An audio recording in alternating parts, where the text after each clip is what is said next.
म्या गंगाधर काळकुटेचं काय असं वाटोळ केलं होतं, त्याचे काय केळी बागेचे बाग ढासळे काय का त्याचं एखाद काय मी त्याच्या इथं दरोडा टाकला का काय केलं त्याने माझ्यावर डायरेक्ट आरोप एवढा डेव्हलप कसा झाला. आणि असं समाजाच्या नावावर हे असले जे भांडवळ आहेत हे कुत्रे खरजुले कुत्रे जे पोट भरतेत हे समाजाच्या कुठेतरी लक्षात यायला पाहिजे. बाबा हो आपलं लय वाटोळं केलं हे असल्या खरजुल्या कुत्र्याने. असल्या खरजुल्या कुत्र्यावर भरवसा ठेवून एक वाटलेलं तर अमोलला संपवायला. अमोलला संपविण्यासाठी आमदार खासदार मंत्री पक्षी मनोज जरांगे ती छोटी टीम त्यांची हे किती जण अमोलला संपवायला. पण अमोल काय पंचायतच गेली तर जिल्हा परिषदचे स्वप्न कशाला नाही बघायला पाहिजे. तर आता भरपूर समाजाने दिलंय नेत्याने दिलंय आपलं खावात 5-7 पिढ्याला सरायचं नाही एवढं आहे. बेस्ट निवांत खावात निवांत राहावं. आता ते नारायणगडावरचा बी एक वाद होता पुतळ्याचा.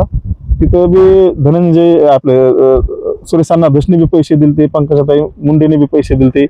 मग तिथं पुतळा काऊन बसणार मला हेच कळणार नाही. त्या पैशाचं झालं काय कुणाकडे ते पैसे काय कोण कमिटी ह्याचा सुद्धा शोध लागेल. खासदार आहेत का चॅलेंज करतो मी मग चॅलेंज आहे कधीच गुलाल लागणार नाही इथून पुढे कधीच. बाप्पा तुम्हाला सांगतो तुम्हाला कधीच गुलाल लागणार. आणि मग जेव्हा उघडं पडन मग कुणी कुणी कसं कसं गबाळ लोकसभेला विधानसभेला कशा डील झाल्या कसा आशिम सर्वोदयाला 3 वाजता सकाळी कसं काय वातावरण चेंज झालं तुम्हाला.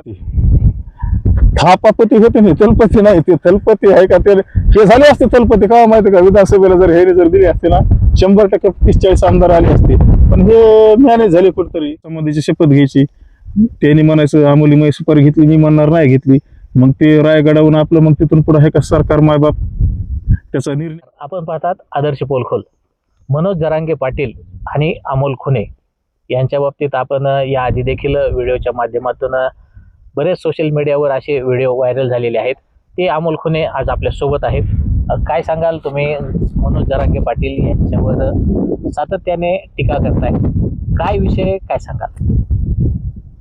टीका करायला मला काय पिसाळ कुत्रं चावलंय का त्यांना जसं पिसाळ कुत्रं चावलंय का खरजुला कुत्रं चावलंय हे मला माहित नाही. पण मी त्यांचं काय वाटोळं केलं की माझ्यावर विनाकारण आरोप केला त्याने की अमोलनी माझी 2 कोटीला सुपारी का काय 2 रुपयाला सुपारी घेतली म्हणले. अरे पण केला तर केला पण विनाकारण एखाद्या नेत्याला संपवायची तुम्हाला कोणी सुपारी दिली हे सुद्धा त्या SIT मध्ये आणि नार्को टेस्ट मध्ये येईल. तुम्ही विनाकारण आहे का मी समाजासाठी एवढे केले तुम्ही तरी काहीच नाही केलं. फक्त तुम्ही आहे का तुमच्यावर एकच केस आहे ती बी 420 लोकांचे पैसे बुडलेले. अमोलवर केस कोणती माहिती का कोऑपरेटिव्हचे आरोपी कोर्टात तोडलेले त्याच्यात 5 वर्षाची शिक्षा लागलेली 2 वर्षे काढले. आणि मी काय एकट्याने तोडलेले नाही तर मग एकट्याचं कधीच भूषण ह्यांच्यासारखं मला एकट्याला मोठं व्हायचं नाही.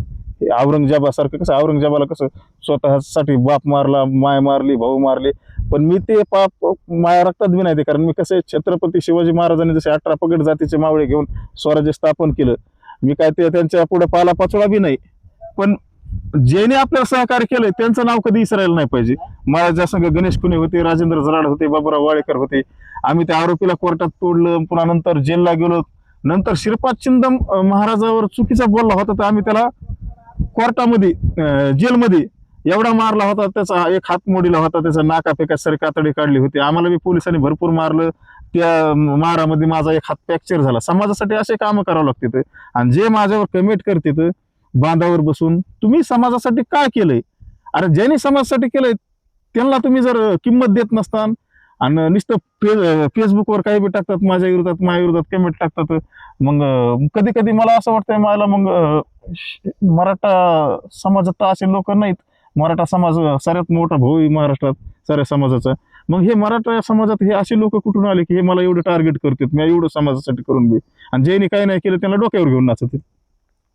मात्र याआधी देखील तुम्ही त्यांचे काही सहकारी आहेत त्यांच्यावर देखील टीका केली होती. नेमकं काय म्हणजे काय चालू काय आहे. चालू त्यांनी माझ्यावर आरोप केला. गंगाधर काळकुटेने काय केलं माझ्या विरोधात फिर्याद दिली. मी गंगाधर काळकुटेचं काय असं वाटोळ केलं होतं त्याचे काय केळी बागेचे बाग ढासळे काय का त्याचं एखाद काय मी त्याच्या इथं दरोडा टाकला का काय केलं त्याने माझ्यावर डायरेक्ट आरोप केला. त्याला समाजातलं मोठं हिरो व्हायचं होतं पनवती जाऊण्याला त्या तो एवढा पनवती काळ्या तोंडाचा त्याचं तोंड बी काळे मार खाऊ सारं सुजलंय तोंड. ते एवढा पनवती ते पहिल्या वेळेस गेला आपले अण्णासाहेब जावळेकडे. अण्णासाहेब जावळे बी वारले म्हणजे हे पनवती हे जिथं जाईन तिथल्या माणसाचं अस्तित्व संपते. नंतर भैयोजी महाराजाकडे गेला. भैयोजी महाराजाने स्वतःला गोळी मारून घेतली. त्याच्यानंतर धनंजय मुंडे साहेबाकडे गेला त्यांचं बी अस्तित्व धोक्यात आलं.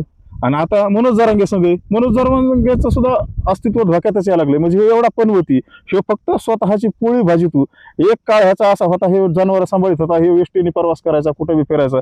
मग ह्याच्याकडे असे काय कमाई आणि ह्याचे काय धंदेत असे, ह्याच्याकडे फॉर्च्युनर गाड्या, इंडिवर गाड्या, ह्याचे बंगले, गाड्या, घोड्या, ह्याला एवढाले मोठाले टेंडर कसं काय देतात, एवढा म्हणजे एवढा डेव्हलप कसा झाला. आणि असं समाजाच्या नावावर हे असले जे भांडवल आहेत, हे कुत्रे, खरजुले कुत्रे जे पोट भरतात, हे समाजाच्या कुठेतरी लक्षात यायला पाहिजे. बाबा हो, आपलं लय वाटोळं केलं हे असल्या खरजुल्या कुत्र्याने. असल्या खरजुल्या कुत्र्यावर भरवसा ठेवू नका. हे स्वतःच बघते, ह्यांना जातीचं काही पडलेलं नाही. हा, नक्कीच.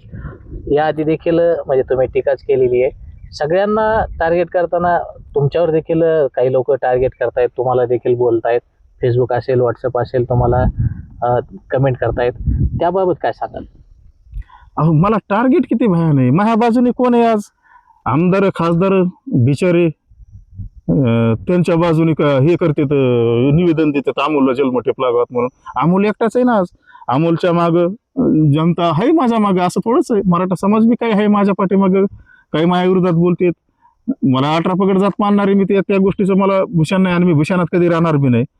पण शेनी आहे का, माझ्यावर टार्गेट नव्हतं करायला पाहिजे. मी काय केलं? मी कुठं काय 10 रुपये कमी का समाजाच्या जीवावर? ह्यांच्या तर दुकानदारा सुरूत ना, ह्याने काय काय नाही केलं. ह्यानी सऱ्या हे जे आहेत ना, हे समजा चोट्टे 10, 15, 20 जण असतील, ह्यांचे बघा ना, बंगले झाले, गाड्या, घोड्या, जिमने घेतल्या, जिथं नाही तिथं ह्यांच्या प्रॉपर्ट्या. पण मी कुठं काय केलं सांगा ना? माझी प्रॉपर्टी चेक करावा. मी जर कुठं जर समजा काय घेतलं असेल, 10-20 एकर जमीन, कुठं बंगला बांधला असेल, माझ्याकडे एखादी 4 व्हीलर गाडी असेल, ते सर बघा ना माझं. आणि मग मला काय टार्गेट करायचंय ते करा. ह्यांचा विषय काय माहिती का? ह्यांना माझं कुठंतरी नाव झालं, त्याच्यामुळे हे मला टार्गेट करतात. आणि माझं खरं इमानदारी नाव झालं, कारण मी एक गरीब कुटुंबातला मुलगा आहे आणि मी कुणाला भेट नाही. मग आज बघा ना, किती शक्त एक वाटलेलं अमोलला संपवायला. अमोलला संपविण्यासाठी आमदार, खासदार, मंत्री, पक्षी, मनोज जरांगे, ती छोटी टीम त्यांची, हे किती जण अमोलला संपवायला. पण अमोल काय संपणार? फक्त हे अमोल त्यांना एवढंच सांगणे, जे छत्रपती शिवाजी महाराजा संघ घात झालता, जे संभाजीराजे संघ घात झाला, ते माझ्या संघ होऊ शकतो. मी त्या गोष्टीचं भूषण नाही सांगत, कारण मी त्यांच्या पुढे पाला पाचोळा बी नाही. पण 100% आहे का हे माझा घात करणार आहेत? कारण हे लय मोठं म्हणजे षडयंत्र रचलेलं आहे. माझ्यावर पाटल्यावर माणसं असते, तर मी कुठं जातो, कुठं खातो, काय करतो. आणि तुम्हाला जर मला संपवायचंय ना, समोर संपा. पाठीमागून वार करू नका. पाठीमागून जर वार करता तर एक दिवस ते उघडं पडन आणि समाज 100% तुम्हाला दगडाने नाही सोडून काढीन. ज्या दिवशी तुम्ही मला संपवता त्या दिवशी. आज समाजाच्या नजरेत मी थोडा गिरलेलो असेल, पण एक दिवस खूप उंचीवर जाईन. आणि हे आहे का, हे उंचीवर जाण्याचं भाग्य कोणाच्या नशिबात असते माहिती का? जो माणूस मरतो का, मेल्याच्या नंतर ज्याचं नाव होतं का, तोच माणूस लय उंचीवर जातो. आणि ज्याला जित्यापणे जे भेटतं ना, अपघाती हिरो एखादा जित्यापणे कसा होतो, ते क्षणिक असतं. एखाद्या पिक्चरमध्ये कसं 2 घंट्याचं पिक्चर असतं, त्याच्यामध्ये हिरो मोठा होतो. पण हे आहे का, हे जीवनाची लढाई असते. आणि ह्या जीवनाच्या लढाईत ना, जित्यापणे माणूस कधी हिरो होऊ नये, मेल्यावरच माणसाने हिरो व्हावा. महाराष्ट्राचा इतिहास आहे आजपर्यंत, जेवढे माणसं होऊन गेले त्यांचा मेल्याच्या नंतरच इतिहास कळाला. मग तसा माझा बी इतिहास असेल, मी मेल्याच्या नंतरच जनतेला, समाजाला, महाराष्ट्राला कळन. नक्कीच. तुम्ही याआधी देखील बोलताना गंगाधर काळकुटे विषयी ते काय पाया पडले, कुठं काय असं बोलला होता, त्याबद्दल काय सांगा? कुठं पाया पडले होते नेमकं, काय तुम्हाला माहिती? मला माहिती ना. आणि मी बी काय एवढा कमी बुद्धीचा आहे काय? मी बी राजकारणच करतोय, राजकारणातूनच समाजकार्य करतोय. फक्त मी कुणाच्या 1 रुपयाला हात लावला नाही, कुणाच्या 1 रुपयात मी द्या नाही. हे गंगाधर काळकुटेने काय केलं माहिती का? धनंजय मुंडे साहेबाला मुंबईमध्ये जाऊन भेटला. म्हणला, साहेब मी तुमच्या पाया पडतो, आमची सारी शिष्टमंडळ तुमच्या पाया पडते. इथून पुढे जरांगे पाटील तुमच्यावर बोलणार नाहीत, तुम्ही बी जरांगे पाटलावर बोलू नका. पण धनंजय मुंडे साहेब ह्यांना काय म्हणले माहिती का? तुम्हाला जे बोलायचंय ते तुम्ही बोलून गेलात, मग सर तुम्ही विनाकारण मला टार्गेट करून माझं वाटोळं केलं तुम्ही. मी तुमच्यावर बोलणार बी नाही आणि तुमच्या जवळ बी येणार नाही, कारण तुम्ही आहे का चोट्टे येतं सरी, आणि चोट्ट्याच्या मी नादी लागत नाही. एवढं झालेलं आहे त्यांचं. तुम्ही मसाजोगचे जे धनंजय देशमुख आहेत, संतोष देशमुख यांचे बंधू, ते जिल्हा परिषद सदस्य होण्याचे स्वप्न पाहत आहेत असं तुम्ही मागे बोलला होतात. असं तुम्हाला काय वाटलं नेमकं? जिल्हा परिषदचे स्वप्न ग्रामपंचायतलाच गुलाल लागला नाही, आणि जिल्हा परिषदला कसा लागण हो? तुमचं भावासाठी समाजाने भरपूर केलं, तुम्हाला सहानुभूतीची लाट दिली, पण तुम्हाला गर्व असा चढला रावणाच्या वरला, ते असे मान खाली घरून मीडियाला बोलायचं, समोर समोर तर मानवर होत नव्हती. बरं ते जाऊन द्या, पण तुम्ही विनाकारण माझ्या विरोधात बी कलेक्टर ऑफिसला निवेदन दिलं की अमोलला जन्मठेप लागावं. अरे अमोलचं कार्य काय आहे? तुम्ही जन्मठेप लागण्यासाठी निवेदन कोणाच्या विरोधात देतात? हे ते चुकले. त्याच्यामुळे आहे का, जिल्हा परिषदचे स्वप्न हे बघू नयेत. ग्रामपंचायतच गेली तर जिल्हा परिषदचे स्वप्न कशाला नाही बघायला पाहिजे? तर आता भरपूर समाजाने दिलंय, नेत्याने दिलंय, आपलं खावात 5-7 पिढ्याला सरायचं नाही एवढं आहे. बेस्ट निवांत खावात, निवांत राहावात, आता सोडून द्यावा ते सर. महाराष्ट्रात ठिकठिकाणी छत्रपती शिवाजी महाराज यांचे पुतळे उभा केले जात आहेत. तुम्ही या आधी देखील बोलताना यावर बोलला होतात, काय सांगा? छत्रपती शिवाजी महाराजाचे पुतळे मी अगोदरच सांगत होतो, हे प्लास्टिकचे पुतळे येतं आणि हे बसून घेऊ नका. काय काय पुतळ्याची अशी पोझिशन झाली, ह्या उन्हाने पुतळे खराब झालेत, कलर गेलाय, कुठं कुठं आहे का ते प्लास्टिक गळून पडली, ह्याच्यात विटांबना आपल्या महाराजाची. आणि हे सोटे भामटे असे येते तर काही बी पुतळे हे बसते, स्वतःचं नाव मोठं करतात, पण विटांबना महाराजाची झाली. अरे जिथं पुतळे बसवायचे तिथं बसवा ना, जिथं वाद निर्माण होईल तिथं बसू नका ना. काय होतं माहिती का, ह्याच्यात मग कुठेतरी महापुरुष वाटून घेतल्यासारखे होते. असे चोरून अंधारात संध्याकाळी पुतळे नाही बसायचे, दिवसा बसायचे वाजत गाजत. कोणत्याच समाजाचा, कोणत्या जातीचा छत्रपती शिवाजी महाराजाला विरोध नाही. तुम्ही असं अंधारात बसतात त्याच्यामुळे आहे का कुठेतरी छोट्या मोठ्या जातीच्या भावना दुखतात. पण छत्रपती शिवाजी महाराजांसाठी आणि संभाजीराजांसाठी 18 पगड जात लढलेली, आणि इथून पुढे बी त्यांच्या नावासाठी लढणारच. फक्त जिथं वाद होईल तिथं पुतळे बसू नका. आणि बसवायचे तर साऱ्या गावाचं ग्रामपंचायतचा ठराव घेऊन बसवा, धातूचे चांगले बसवा. हे असले प्लास्टिकचे पुतळे बसू नका. स्वतःच्या नावासाठी कोणत्या बी खालच्या थराला जाऊ नका.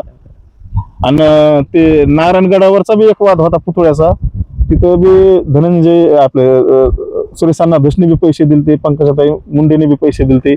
मग तिथं पुतळा काऊन बसणार मला हेच कळणार नाही. ते पैशाचं झालं काय, कुणाकडे ते पैसे काय, कोण कमिटी, ह्याचा सुद्धा शोध लागायला पाहिजे.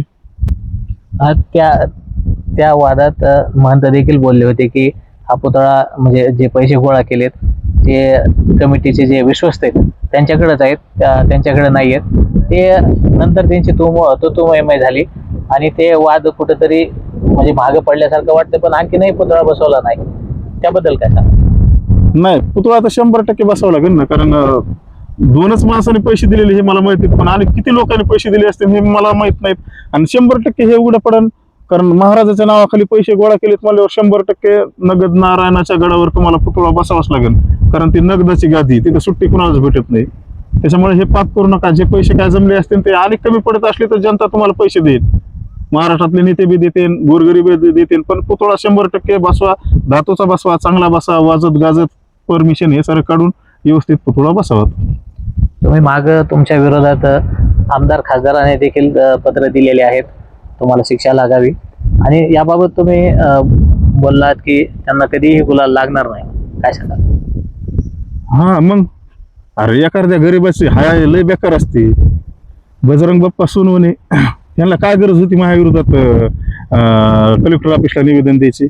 ज्या टायमाला मी तिथं मायावर हल्ला झाला, गेवरायला मला भेटायला आलं, सिव्हिलला मी ऍडमिट होतो, तेव्हा मग सहानुभूती घेऊन खासदार व्हायला गोड वाटलं. आणि मायावर हे खोटा आरोप मनोज जरांगेने केला की त्यांना वाटलं अमोलच्या मागे समाजच नाही, की लगे माझ्या विरोधात लगे कलेक्टर ऑफिसला निवेदन, अमोलला जन्मठेप लागावं का फाशी द्यावात असं निवेदन दिलं. ते कल्याण काळे जालन्याचे खासदार, ह्या दोघांनी जे समजा माझ्या विरोधात षडयंत्र रचिलं होतं, तुम्ही सांगा ना, अशा आमदाराला खासदारांनी जर कलेक्टर ऑफिसला निवेदन दिले तर 100% शिक्षा लागेल ना. सरकारवर एक न्याय व्यवस्थेवर दबाव पडतो ना, पोलीस यंत्रणेवर दबाव पडतो. काय खोटा तपास करून जर मला शिक्षा लागली असती तर काय करायचं होतं? विनाकारण मी बळीचा बकरा झाला असतो का नसतो? तर मी त्याच्यामुळे म्हणतोय, हे 2 खासदार आहेत का, चॅलेंज करतो मी, मग चॅलेंज आहे, कधीच गुलाल लागणार नाही इथून पुढे, कधीच. बाप्पा तुम्हाला सांगतो, तुम्हाला कधीच गुलाल लागणार नाही खासदारकीचा. आणि ते कल्याण काळेला बी मग सांग नाही, तुम्हाला बी कधीच गुलाल लागणार नाही खासदारकीचा. आणि तर आमदार खासदार लय मोठे राहिले, ते योग्य वेळेला मी काढणार आहे त्यांचे बी नाव. नक्कीच. आता माझा शेवटचा प्रश्न आहे, आता जरांगे पाटील यांना तुम्ही काय आवाहन कराल? माझं एकच आव्हान आहे, त्यांनी आहे का, मी जे बोलतोय आहे का, ते त्यांनी त्यांच्या काहीतरी डोक्यात परिणाम पडायला पाहिजे, उजाड पडायला पाहिजे. आणि नार्को टेस्टला आणि SIT चौकशीला त्यांनी सामोरे जावात. मी जर कोणाचे 10 रुपये घेतले असते, मला जर धनंजय मुंडे साहेबांनी जर सुपारी दिली असेल तर मी 100% त्याच्यात नाव घेईन ना त्यांचं, मला सुपारी दिली असली तर. मग ते बी गुत्तेन त्याच्यात मी बी गुतन, पण तुमचं तर लय मोठं नाव होईल ना अनेक. महाराष्ट्रापुरते नाही, तुम्ही भारतापुरते पंतप्रधान होता मग. पण जर विनाकारण जर तुम्ही असिस्टंट करून जर एखाद्या नेत्याला संपवायचं असेल तुम्हाला आणि अमोल खुनेला संपवायचं असेल तर 100% आहे का ते उघडं पडणार आहे. आणि सरकार मायबाप आहे का 100% त्याच्यात आहे का SIT आणि नार्को टेस्ट लावणार त्याच्यात मग सर्व उघडं पडन. आणि मग जेव्हा उघडं पडन मग कुणी कुणी कसं कसं गबाळ लोकसभेला विधानसभेला कशा डील झाल्या कसा आशिम सर्व द्यायला 3 वाजता सकाळी कसं काय वातावरण चेंज झालं. तुम्हाला त्या मौलाना का काय मुंबईचे त्यांनी सपोर्ट केलता, राजरत्न आंबेडकर साहेबांनी केलता, प्रकाश आंबेडकर साहेबांनी केलता, संभाजीराजे भोसलेंनी बी केलता, तुम्हाला सरांनी सपोर्ट केला. मग त्या टायमाला तुम्ही माघार कशामुळे घेतली हे मला मी सांगू शकत नाही, हे जनतेच्या लक्षात आलेलं आहे. त्याच्यामुळे आहे का ह्याच्यामुळे SIT चौकशी आणि नार्को टेस्ट लागण्यात यावी. मी जर कोणाच्या 10 रुपयात मिंदा असेल तर मला जी शिक्षा आहे ती माझा समाज देईल. मी काय म्हणतोय, माझ्या आताडे काताडे पाये बोट सोला तोडा, मला काय शिक्षा बाहेर द्यायची द्या. मी जर कशात जर गुटलो, जर नाही गुटलो तर मग शेवटी काय मग विरोधात सुटलं तर उलट चांगलं माझं नाव हाय पहिल्यासारखं होईल आणि हे समाजाच्या लक्षात त्याच्याशिवाय येणार नाही. 100% SIT आणि नार्को टेस्ट लागायला पाहिजे. नक्कीच आता सोशल मीडियावर एक थलपतीचं एक चित्र रंगवलं जात आहे, त्यामध्ये मनोज जरांगे पाटील यांचा उल्लेख केला जातोय, त्याकडे का तू पाहता?